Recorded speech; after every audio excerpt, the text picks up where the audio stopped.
Yesu twamuvaye tukajya he? Karufite amagambo y'ubugingo. Reka nkubwire, iyo watunze Yesu akugeza kure. Iyo watunze Yesu akwicaza aho uticaye, naho so na so wanyu baticaye. Gutunga Yesu nk'umutungo wimukanwa biruta amaso, biruta imyambaro.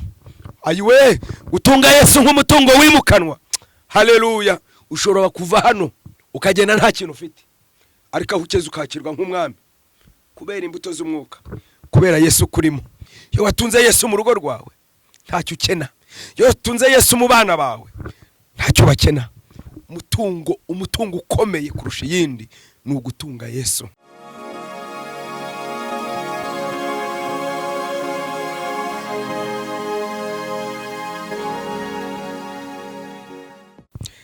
Yesu ashimwe bene data, kandi nanone mudukurikirana umunsi ku munsi.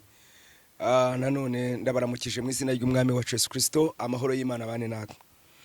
Amazina yanjye ni kwa kundi ntarahinduka, ni Pasteur Alphonse Byukusenge.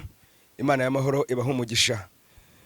Nkuko musanzwe mudukurikirana kuri channel yacu Pass TV, none umunsi turagarutse mu ijambo ry'Imana. Rero Imana impaye amagambo meza kandi amagambo y'umugisha afite intego cyangwa insanganyamatsiko, gutunga Yesu nk'umutungo wimukanwa. Niyo magambo Imana impaye ngo tuganire, gutunga Yesu nk'umutungo wimukanwa.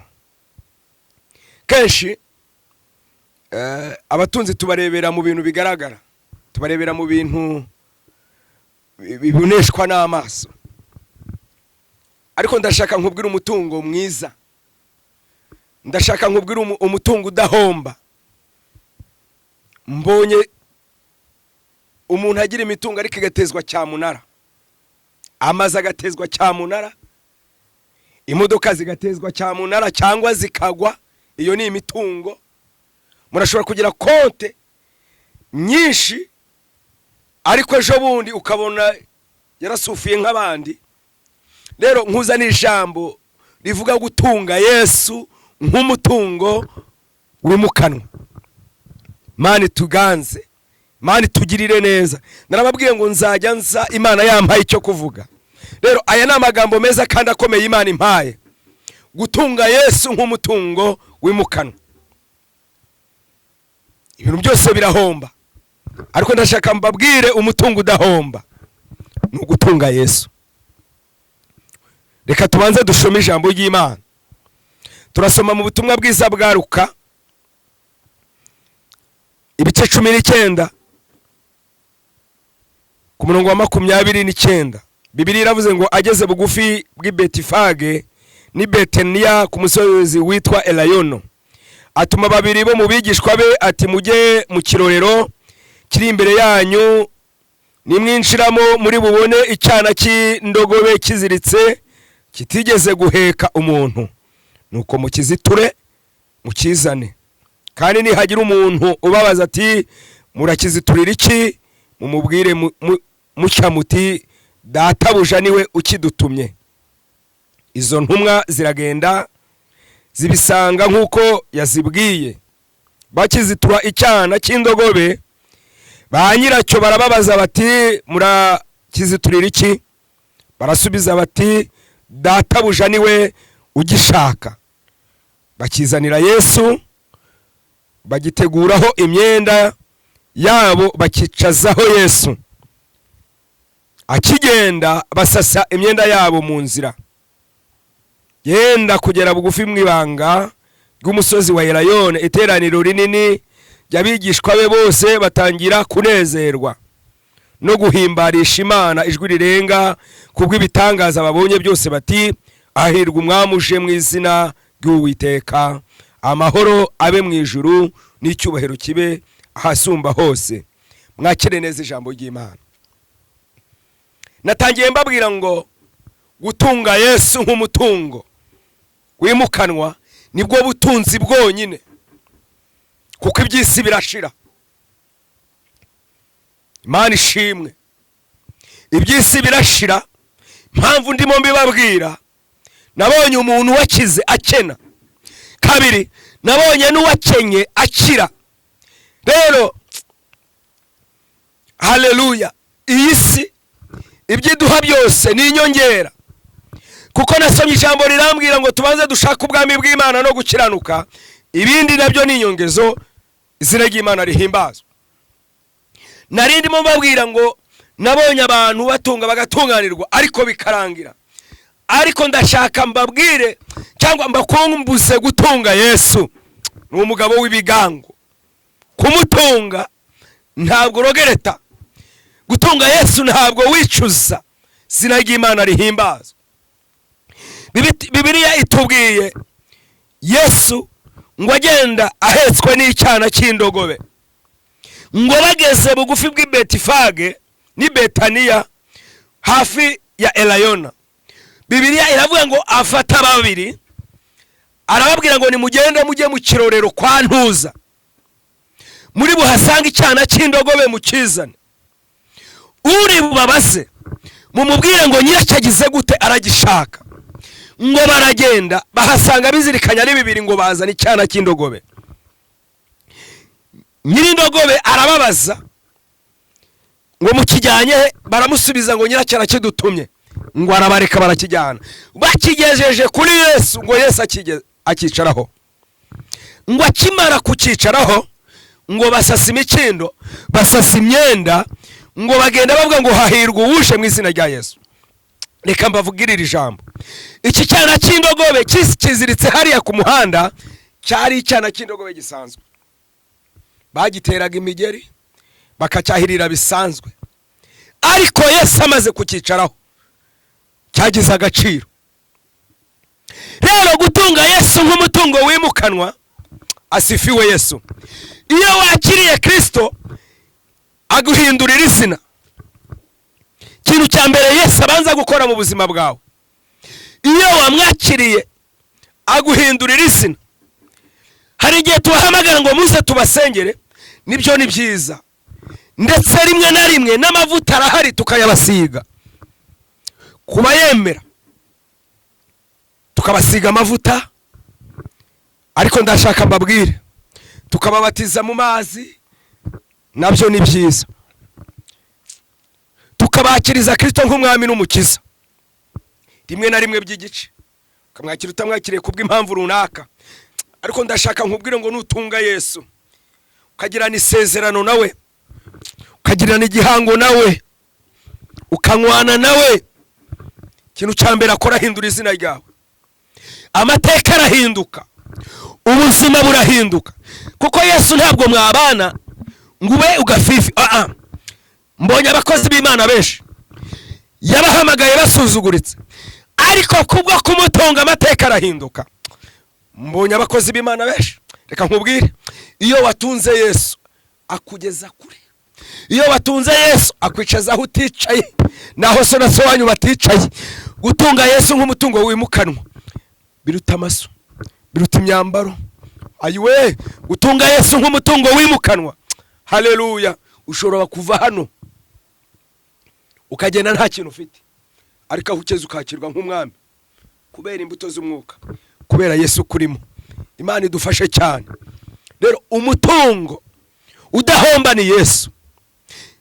Amafaranga arahomba, business zirahomba, nubwo nabyo ari byiza, simbabwiye ngo mureke gukora, ariko iyo watunze ugongeraho no gutunga Yesu, Imana ishimwe cyane. Haleluya, haleluya. Akwigisha no kubitungisha abandi no kutabyiratana. Umutungo bita Yesu ni umutungo wimukanwa, haleluya. Byisi birahomba, byisi birashira, ariko umutungo witwa Yesu no mu rupfu muragendana, no mu ijuru mukazabana. Izina ry'Imana rihimbazwe. Iki cyana cy'indogobe rero ngo kikicazwaho Yesu, ngo cyagize agaciro. Ubundi cyari cyana cy'indogobe gisanzwe, haleluya, ariko Yesu akicayeho bagisasira imikindo, bagisasira ibitenge. Agaciro dufite nuko dufite Yesu, nuko tubana na Yesu. Iyo watunze Yesu mu rugo rwawe ntacyo ukena. Iyo watunze Yesu mu bana bawe ntacyo bakena. Umutungo ukomeye kurusha yindi ni ugutunga Yesu. Ndakwifuriza gutunga Yesu, ndakwifuriza kugendana na Yesu, ndakwifuriza kubana na Yesu. Tunga Yesu nk'umutungo wimukanwa. Reka nkubwire, bazakwirukana ku musozi umwe uhungire ku wundi uri kumwe na Yesu, ntacyo uzaba. Imana ishimwe. Yesu yo muri kumwe aguha amakuru yizewe, akureberera aho utareba, akugerera aho utagera. Izina ry'Imana rihimbazwe. Abantu bakuvaho ariko Yesu ntabwo yakuvaho. Umutungo ukomeye ni ugutunga Yesu. Tunga Yesu, tunga Yesu wa mubyeyi we, tunga Yesu wa mugabo we, tunga Yesu wa musore we, tunga Yesu. Reka mbabwire, inyongera ibi mubona byose iyo bije mbere ya Yesu birarangira, ariko iyo bije na Yesu mufite, reka mbabwire, urakomera ugera kuri. Imana ishimwe cyane. Iyo watunze Yesu akwicaza heza, iyo watunze Yesu akuraza heza, iyo watunze Yesu arakumenyekanisha. Izina ry'Imana rihimbazwe. Kandi reka mbabwire, si ibi gusa n'amasaziro aba meza cyane. Izina ry'Imana rihimbazwe. Amena. Haleluya. Urashaka kumenyekana, urashaka kugera kure, urashaka kuba igitangaza, reka mbabwire, tunga Yesu. Tunga Yesu. Yesu azakugirira neza.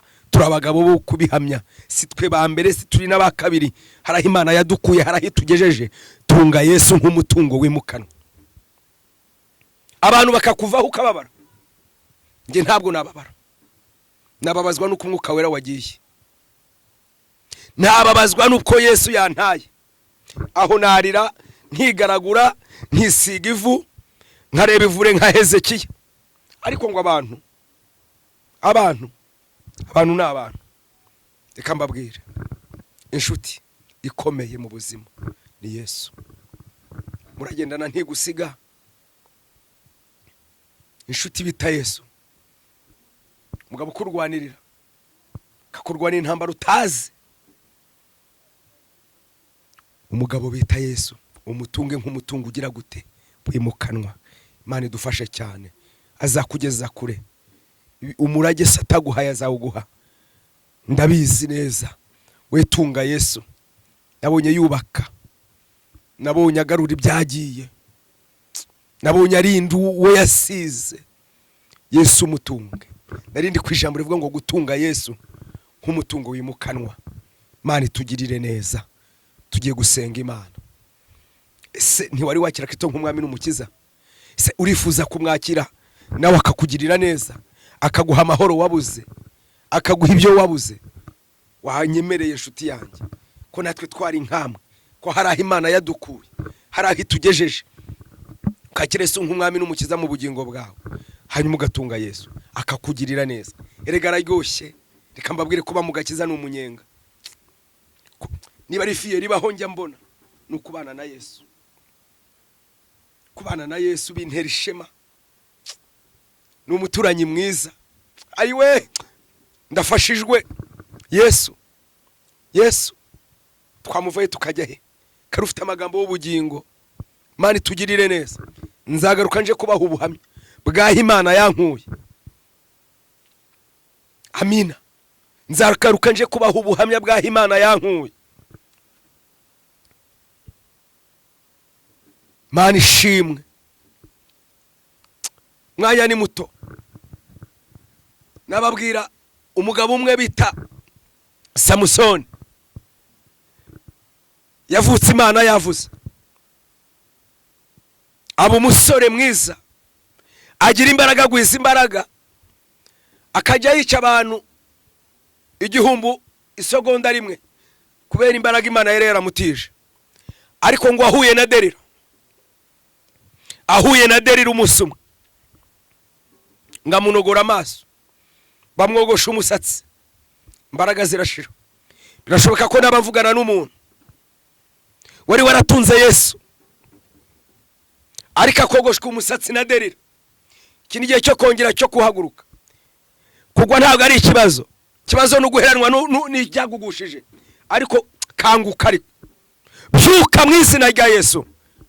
Yesu akugirire neza. Haleluya. Wongera utunge Yesu. Nawe urabizi ugenda umeze nk'umujura wikanga, ariko kanguka, byuka. wo mucyo w'Uwiteka wongere ukurasire, wongere ukuvire, wongere utunga Yesu nk'umutungo wimukanwa. Byawe byazimiye bizagaruka, byawe byagiye bizaza. Izina ry'Imana rihimbazwe. Narindi ku ijambo rivuga gutunga Yesu nk'umutungo wimukanwa. No mu rupfu murajyana, no mu rupfu murajyana. Izina ry'Imana rihimbazwe. Mana tugirire neza, tugiye gusenga Imana, tugiye kubwira Imana ngo Mana twongeye kukwakira. Birashoboka ko hari icyumba cy'umutima utamushyizemo. Mutima ufite ibyumba byinshi, ugasanga rwose icyumba kimwe uramuhaye ikindi, ariko hari ahantu hamwe washigaje. Uhimikamo ikindi kigirwamana runaka. Cyo rero nicyo kikubera inzitizi yo kugirana ubusabane bwinshi n'Imana. Imana ikeneye ko ibyumba byose ugira gute ibitemberamo. Umutima wawe n'urusengero. Uha Imana hose hahinduka uruhimbi, aho insengero zifungiye. Dukoramo amateraniro, utumire Yesu ahimbaze, muhimbazanye, ushima Imana, kome mu mashyi, uhanure rero ubuzima bwawe. Nutunga Yesu, ndirimbo z'amashimwe zizaza, ndirimbo z'amazamuka zizaza, bihe by'impagarara bizarangira, bihe byo kwiganyira bizashira. Nutunga Yesu nk'umutungo wimukanwa. Mana tugirire neza, munyemerere dusengana Imana. Mana nyir'ubutware, Mana nyir'ubushobozi, izina ryawe nirihimbazwe. Turagushimye Nyiringabo, turagushimye Mwami Imana yacu, ko twongeye kukwakira nk'Umwami n'Umukiza mu bugingo bwacu. Abankurikiranye bose nyemerera bazamura ibiganza, bumvira ijambo, aho batsikiriye, aho bagwiriye, bavuga ngo dutsinzwe n'ijambo, ariko kuko turyumvishe turatsinzwe kandi turagarutse. Hanyuma bagutunge nk'umutungo wimukanwa, ubageze kure, ubakuze, ubagere ku rugero rushyitse. Bakoraga ibyaha ntibongere kubikora, aho ukora ibyiza. Bibere tuba umucyo uvira amahanga. Mana ishimwe, turagushimye rero Mwami, sengeye ubwoko bwawe, abari kure n'abari hafi. Mana ubagirire neza, Mana ubiteho Jehova Rafa. Ayi mukunzi mwiza, byiringiro bizima, nyemerera ubwoko bwawe uburebe, barebere mu mbabazi zawe. Kandi abatari bakwakira bakwakire, batari bakwakira bakwakire, bakugundire mu izina rya Yesu. Turagushimye kuko uri Imana. Bana natwe ukomeze kutugirira neza, cyohero kibi cyawe mu izina rya Yesu. Amen. Shalom. Mana ibahe umugisha.